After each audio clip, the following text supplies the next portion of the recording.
Programa Cavalos. Atendendo então o pedido de vocês, retornamos à Clínica Guadalupe em Nova Santa Rita para acompanhar o progresso dos cavalos que foram resgatados de uma hotelaria em Eldorado do Sul, depois de 4 dias dentro d'água, é isso mesmo. Dos pacientes que a gente filmou, 2 não resistiram e acabaram morrendo. 3 continuam em estado crítico. E os demais tiveram melhora significativa. Uma, inclusive, já se prepara para ter alta. Olha só que boa notícia. Vamos ver a reportagem. A rotina de um hospital veterinário exige um olhar atento 24 horas por dia. Isso todo dia a gente tenta bater foto das feridas, tenta porque às vezes a gente entra na rotina, às vezes a gente se esquece, mas a gente sempre tenta documentar todas as feridas, até para ver a evolução delas. Agora, durante o dia, tá todo mundo andando, se acontece alguma coisa alguém percebe, mas durante a noite já fica mais silencioso, não tem tanta gente observando, então é bem importante fazer esse monitoramento. Faz exame clínico, faz a passagem nos corredores para ver se os animais estão comendo, estão defecando, se eles estão ativos, se eles estão um pouco mais prostrados, porque isso é um parâmetro muito importante para nós. Informações da noite e da madrugada são fundamentais para a atualização do estado dos pacientes.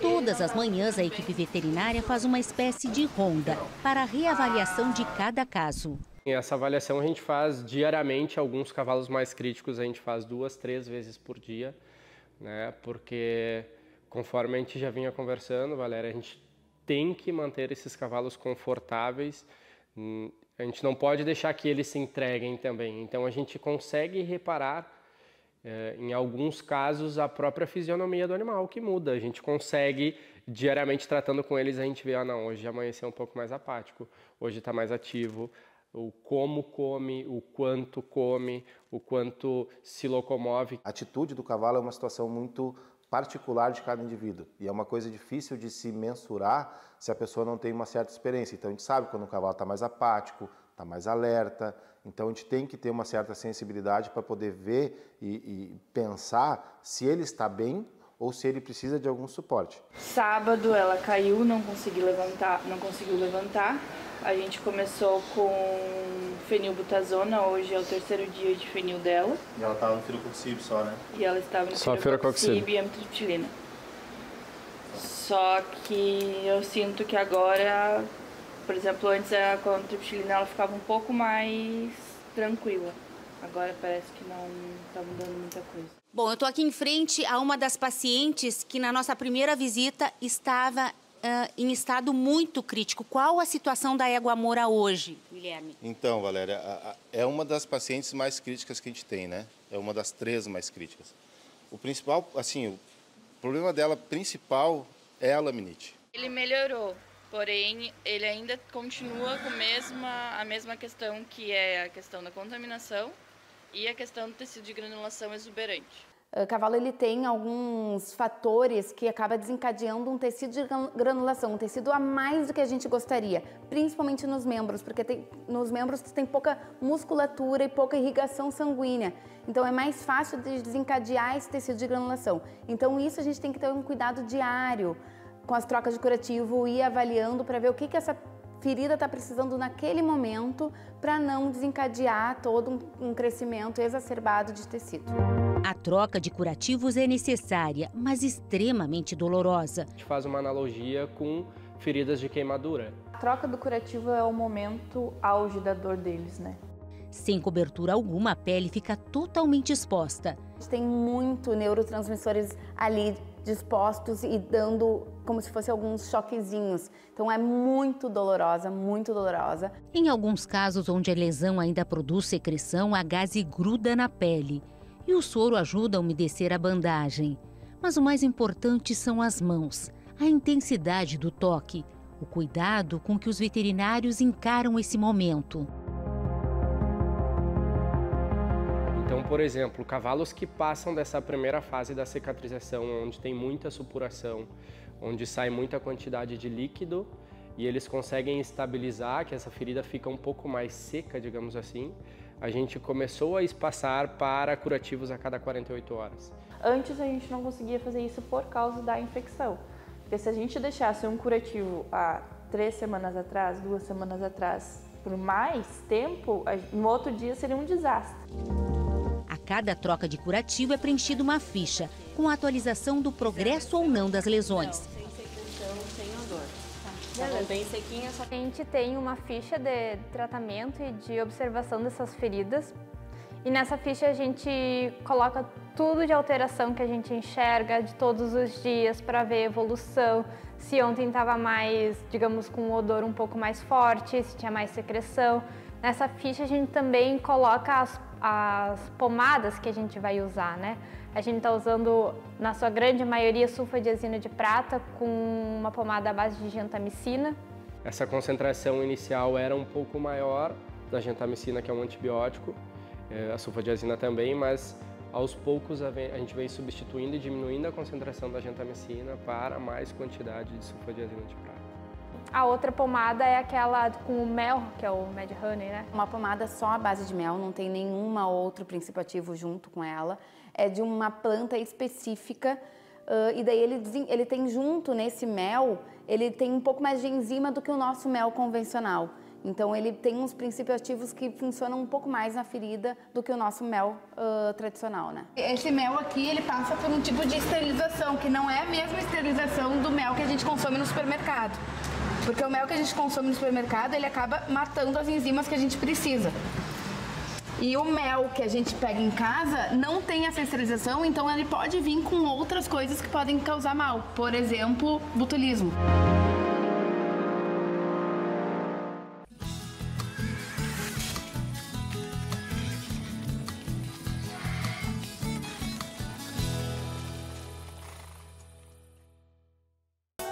Oferecimento Cabanha La Pacífica. No campo e na pista, a busca pelo cavalo completo. 40 anos de seleção feita com o pé no estribo. Paysandu, Uruguai.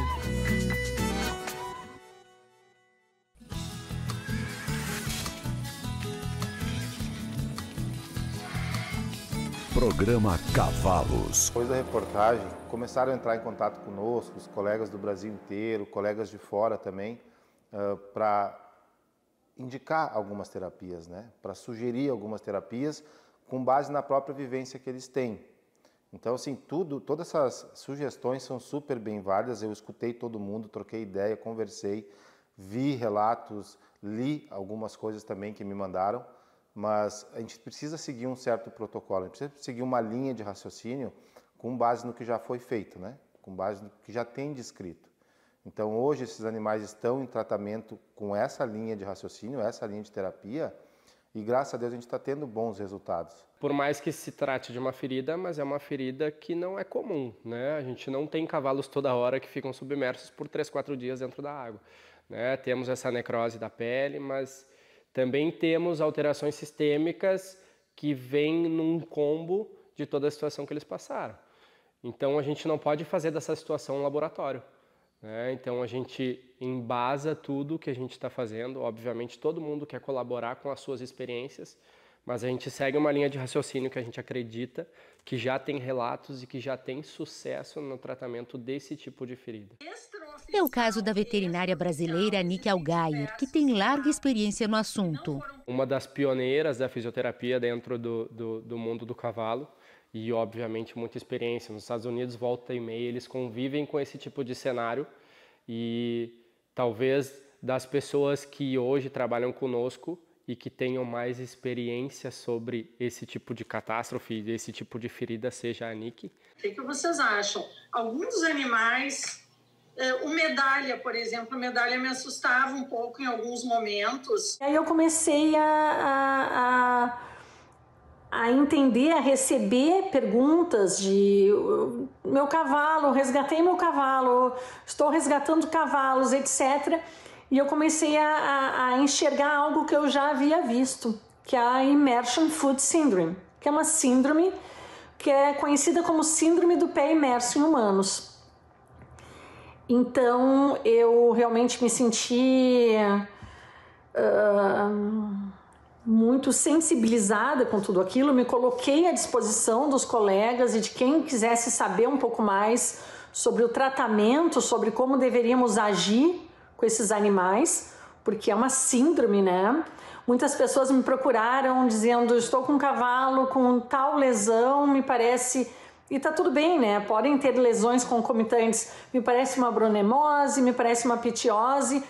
E eu comecei a alertar os colegas, deixei meu telefone à disposição de todos, meu contato, comecei a alertar sobre o que eles estavam, diante do que eles estavam, que era algo que provavelmente ainda não havia sido visto por a grande maioria dos colegas veterinários. Apesar de ter poucos artigos, ou praticamente um só, descritos sobre essa patologia, ela tem uma experiência muito grande lá fora com animais que não foram descritos.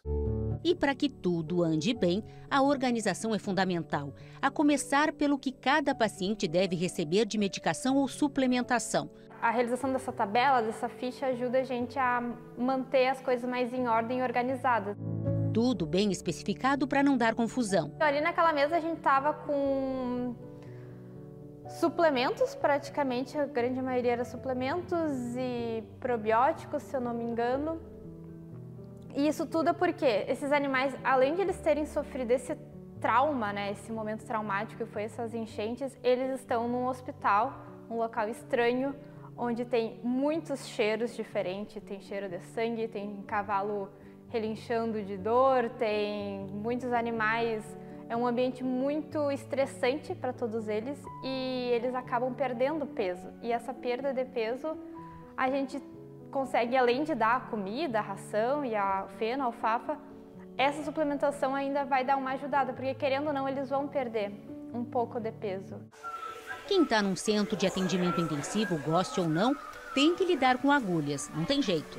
No momento em que eles param de ser mais reativo, aí a gente consegue aplicar a medicação, mas a gente sempre vai com muita calma com eles.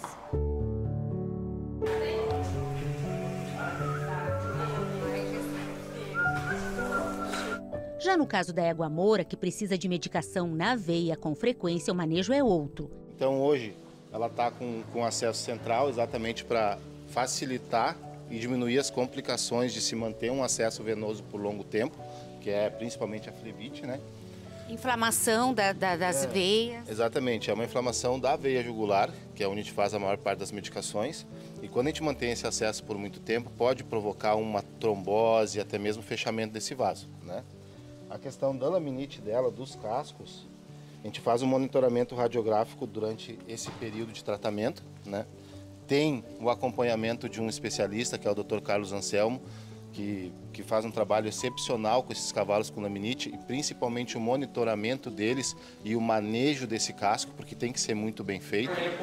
Na troca de curativos, a égua mal consegue andar. O quadro de laminite dela é um quadro muito acentuado, realmente grave. Então a gente tem um casco que é rígido, ele tem certa mobilidade, mas é uma estrutura que, com a morte celular, a gente tem proliferação de gás, a gente tem, em alguns casos, a gente abre esse estojo córneo para que facilite, que saia essa pressão de dentro do casco. Mas ainda assim se trata de uma patologia muito dolorida, muito dolorida. O acompanhamento do caso é feito através de exames radiológicos. Essa linha deveria estar mais para baixo. Automaticamente ela subiu porque o resto afundou. Esses aqui são os raios-x de controle do caso da moura, tá? Da égua moura, que tem laminite nas 4 patas. Essa linha é a linha que refere à coroa do casco. Automaticamente, quando ela está muito para cima, é sinal o quê? Que a primeira, segunda e terceira falange desceu. Então isso a gente considera como se fosse um afundamento da terceira falange, segunda, comparado com o estojo córneo, que é uma das principais complicações do comprometimento de sangue que existe dentro do casco. O que a gente fala na medicina equina, no foot, no horse. Então não tem como um cavalo se manter vivo sem ter os cascos. Tem uma outra técnica, que é a técnica da venografia, que a gente aplica contraste nos vasos distais, que a gente pode ter 100% de certeza se houve comprometimento vascular ou não. No caso dela, a gente não conseguiu fazer pelo comprometimento de pele que tem na quartela. Então a gente não conseguiu fazer a aplicação da técnica de venografia para avaliação do comprometimento vascular.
Programa Cavalos.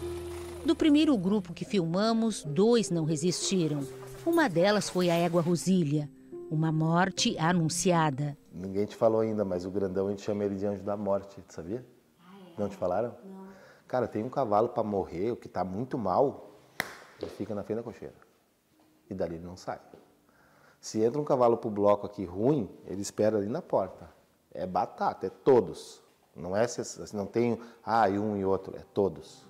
Uma guerreira, na verdade, a gente veio lutando com ela aí praticamente 12 dias, deu 10, 12 dias. Grande parte desse tempo ela se manteve em decúbito, então se manteve deitada, bastante dificuldade, tanto em virtude da laminite, mas ela tinha uma afecção sistêmica também, tinha muito comprometimento renal, hepático, que a gente vinha tentando manter a estabilidade. Essas medicações fortes para dor já não estavam mais fazendo efeito? Ela realmente não resistiu, inclusive em virtude da dor. Mesmo com todo o tratamento, aí o que aconteceu? A gente não ficou satisfeito, então a gente pediu para ser feita uma necropsia nela, porque a gente precisa saber de fato o que aconteceu com ela, qual foi a patologia que acometeu ela. Porque a gente conversou com o proprietário, conversou com um senhor que cuidava dela lá, e ela sempre foi uma égua sã. Não tinha outros problemas, não tinha problemas de locomoção, não tinha problemas associados, né? Então, para nós ainda, a gente está tentando entender o que aconteceu com ela. A surpresa foi a égua baia que chegou à clínica com um quadro de cólica por obstrução no intestino. Foi operada e vinha respondendo bem. Ela ficou 9 dias super bem, tá? Teve um pós-operatório impecável, comendo, defecando, a ferida cirúrgica super legal. E simplesmente no 10º dia ela começou a apresentar pioras significativas, principalmente de se manter em estação, né? Se manter em pé e infelizmente ela veio a óbito. Eu senti uma coisa muito forte que eu precisava vir, assim, eu vi que era um timing na vida que para mim era muito importante estar aqui, que era meio que um chamado. E quando eu cheguei aqui, eu me deparei com várias pessoas com um coração muito bom. Então, é carona solidária, o pessoal querendo doar, todo mundo fazendo todo esse movimento. Eu acho que o movimento que me fez querer estar aqui hoje para tentar ajudar todos esses animais, e eu precisava vir. Observem como ele está ligado, orelhas atentas, o olhar vívido, bem diferente daquele cavalo que a gente gravou a primeira vez aqui, né? É outro animal. Com certeza, muito bom ver essa evolução. Então, um cavalo que vinha, talvez, de quadro clínico, um dos piores. A gente vinha com muita dor com esse cavalo, com muita medicação, opioides e tal. Preto não só era um dos animais em pior estado, como também o que menos respondia ao tratamento. Numa investigação mais detalhada, chegou-se ao diagnóstico de hemoparasitose. Na verdade, são parasitas que afetam diretamente as células sanguíneas. E isso causa desde uma anemia e, por consequência, várias outras patologias, basicamente. Num segundo momento, o problema foi um efeito colateral da sedação, onde o intestino começou a dar sinais de lentidão. Esse cavalo que estava muito apático na baia, e a falta de defecação dele ao longo de um período relativo que a gente vinha fazendo esse controle, a gente suspeitava de uma atonia intestinal, ou basicamente de uma paralisia dos movimentos do seco. Então a gente tinha movimento intestinal até que chegasse no seco, e a partir daí ele não evoluía. Então o cavalo não defecava na quantidade suficiente. Toda a medicação, por mais benéfica que ela pode ser, ela ainda é uma droga, ela ainda pode causar muitos efeitos colaterais e vir a prejudicar e até mesmo desandar um tratamento que está em equilíbrio, digamos assim. Às vezes a gente prefere, não é que prefira, mas às vezes a gente mantém esse cavalo com um mínimo de dor, mas que a gente não tenha efeitos colaterais, por exemplo, gastrointestinais, né? Que eu tenha que submeter esse cavalo que antes estava em decúbito, que eu tenho que submeter a mais uma cirurgia, por exemplo, mais uma laparotomia, mais uma cirurgia exploratória de cólica, por exemplo, em decorrência secundária ao efeito de uma medicação. Feito o ajuste na medicação e tratada a parasitose, tudo mudou. Dali em diante, as feridas tiveram outro aspecto. seja, aqui não se trata somente as feridas, muito pelo contrário, o cavalo sendo visto diariamente no todo. Perfeito, sempre, né? Então, é óbvio que chama muito mais atenção as feridas para quem está olhando, mas a gente tem esse cuidado porque todo o sistema reflete tanto na cicatrização quanto na evolução dos casos de cada um dos cavalos que estão aqui dentro. O Venom e a Gaia, que é a mãe deles, eles ficam naquele banco diariamente, na verdade.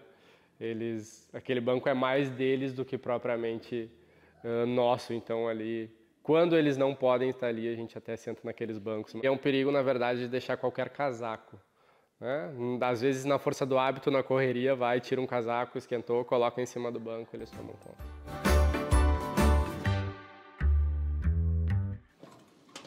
Então, dos animais em tratamento intensivo aqui na clínica, a Morena é a primeira a receber alta. Tá pronta para ir para casa. Isso já é uma realidade nossa. A gente já está conseguindo dar alta para esses pacientes. Respondeu super bem ao tratamento. E das que ficaram aqui com um tratamento intensivo, foi a primeira, está sendo a primeira a ter alta agora. Alta da parte clínica, né? Tá super bem sistemicamente. É uma égua que, na medida do possível, a gente vai tentar já levar ela para o seu tutor. Ela é uma égua bem agitada, vamos dizer assim, e a gente teve uma analogia de que, por ela ser muito agitada, ela se movimentou muito na água. E isso auxiliou para que a circulação dela sempre continuasse. Diferente de animais mais parados, que ficaram ali estagnados. A circulação baixou, por isso desse comprometimento. Tem 1, 2 feridinhas muito pontuais. O que acontece? Como essa síndrome desencadeia por uma vasoconstrição ou por pequenas tromboses que vão acometendo esses membros dentro da água, essa égua que era mais agitada provavelmente não parou quieta. Então, com o movimento, tu aumenta a circulação. Então, certamente, nesses dias que eles ficaram em imersão, ela ficou se movimentando mais que os outros. Então, ela conseguiu, de algum jeito, tentar fazer circular mais esse sangue para os membros. Provavelmente a próxima paciente a ter alta vai ser a Tubiana, a mais comunicativa de todas. Está sempre na janela e reclama se o lanche atrasa.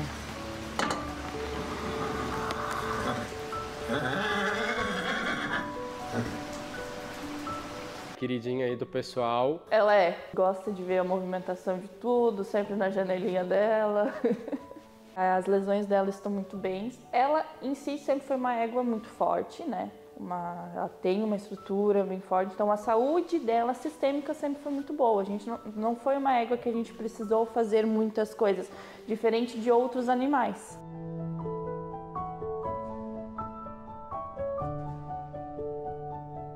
A gente entende que o ambiente hospitalar, se para nós já é um ambiente estressante, para eles que caíram de paraquedas depois de tudo que passaram, ele é um ambiente estressante, então a gente tenta condicionar eles aos poucos. Então, sempre que possível, em dias de sol, a gente sai com eles para a rua, para que possam pastar, para que possam conviver um pouco mais próximo do que a naturalidade. Porque eles estão, vamos dizer, quase 40 dias, 30, 40 dias presos. Então, quando a gente sai lá fora com eles ficam loucos, né? Eles olham as outras éguas soltas, eles querem também.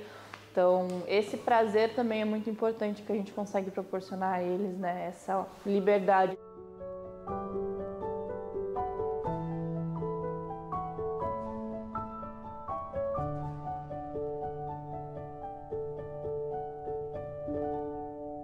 E olha só, o potrinho da égua baia que faleceu tá super bem. Inclusive, a proprietária já foi buscá-lo. O desafio agora é importar a pomada especial à base de mel. Para ajudar, eu vou compartilhar com vocês aqui a chave do Pix para doação. O programa de hoje vai ficando por aqui. Espero que vocês tenham curtido tanto quanto a gente. Até mais!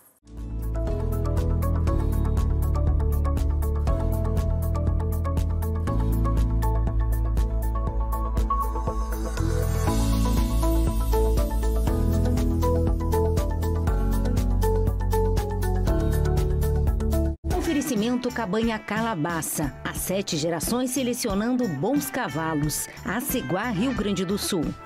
E Supra. Mais do que produtos, resultados.